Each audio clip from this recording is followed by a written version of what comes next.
If you've been following my recent videos, you know I've been tracing the lives of several members of my husband's Bell family who slipped through the historical record.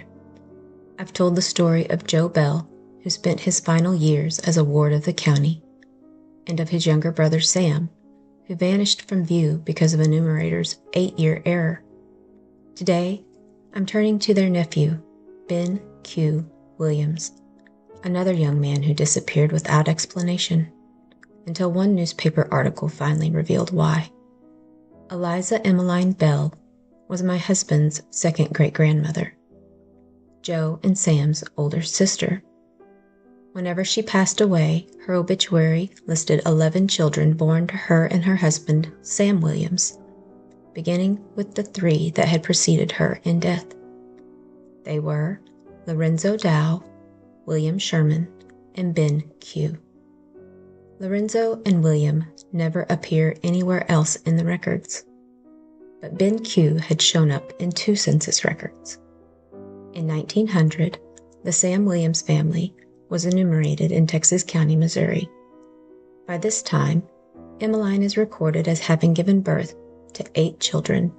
6 remain alive, telling us Lorenzo and William had already been born and passed away. Ben Q is enumerated under the name Benny, born in February 1898. He is 2 years old. By 1910, Sam Williams had disappeared from the picture. Eliza had married John Charles Sneary, and the family is living in Enid, Garfield County, Oklahoma, where Mr. Sneary's parents resided. Eliza is the mother of 11 children, 9 still surviving. Benny is now 12 and is enumerated as Benton, and that was the last thing I could ever find for him.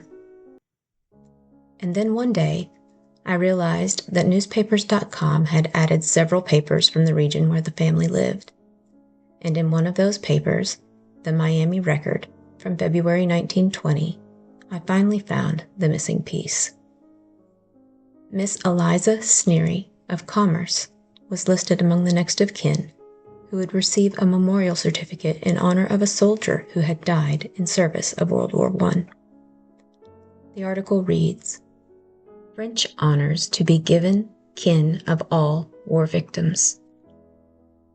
French memorial certificates are to be presented to the next of kin of Ottawa County men who lost their lives during the Great World War at a Memorial Day exercise, which is to be held at the Methodist Church at Fairland Sunday afternoon, and which will be held under the auspices of the James L. Wallen Post, number 139 of the American Legion of Fairland.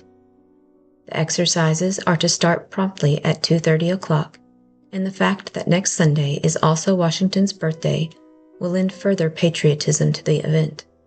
The names of 24 relatives of Ottawa County men who were killed during the war was furnished the French government, and the French in return sent to this country an equal number of beautifully engraved certificates to be presented to them. It is a fitting manner in which the people of the great French Republic signify their gratitude of the aid rendered by America.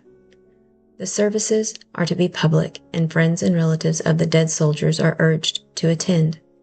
The Fairland Legion Wednesday sent a letter to each of the next of kin and urged they attend.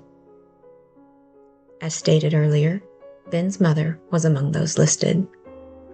Suddenly, everything made sense. With this new information, I refocused my search, and the story began to unfold. I found that several newspapers had reported Ben Q. Williams among those missing in action in November of 1918, and Fold 3 held his burial card. The details were heartbreaking and precise. Ben served as a private in Company F, 16th Infantry. His cause of death? Killed in action. His date of death? October 4th, 1918. He fell near Châtel-Chery during the Meuse-Argonne offensive, one of the deadliest battles American forces ever fought. He was temporarily buried where he fell, in Plot 5 at Châtel-Chery. Coordinates were given for his plot. A simple wooden cross marked his grave. His mother, Liza Sneary, was notified on the 12th of May, 1919. Another contact listed for him was his brother, Martin, in Commerce, Oklahoma. He was then disinterred and reburied on the 9th of June, 1919, in grave number 44, section 26, plot 3, at Argonne American Cemetery in Romange, Meuse, France. 2 years later, Ben's body was disinterred once more, on the 16th of July, 1921, and prepared for shipment home. It arrived at the European port of Antwerp in Belgium 2 days later. From there, it was shipped on the Wheaton to Hoboken, New Jersey on the 6th of August, 1921, alongside 5,758 other deceased soldiers. It arrived 2 weeks later.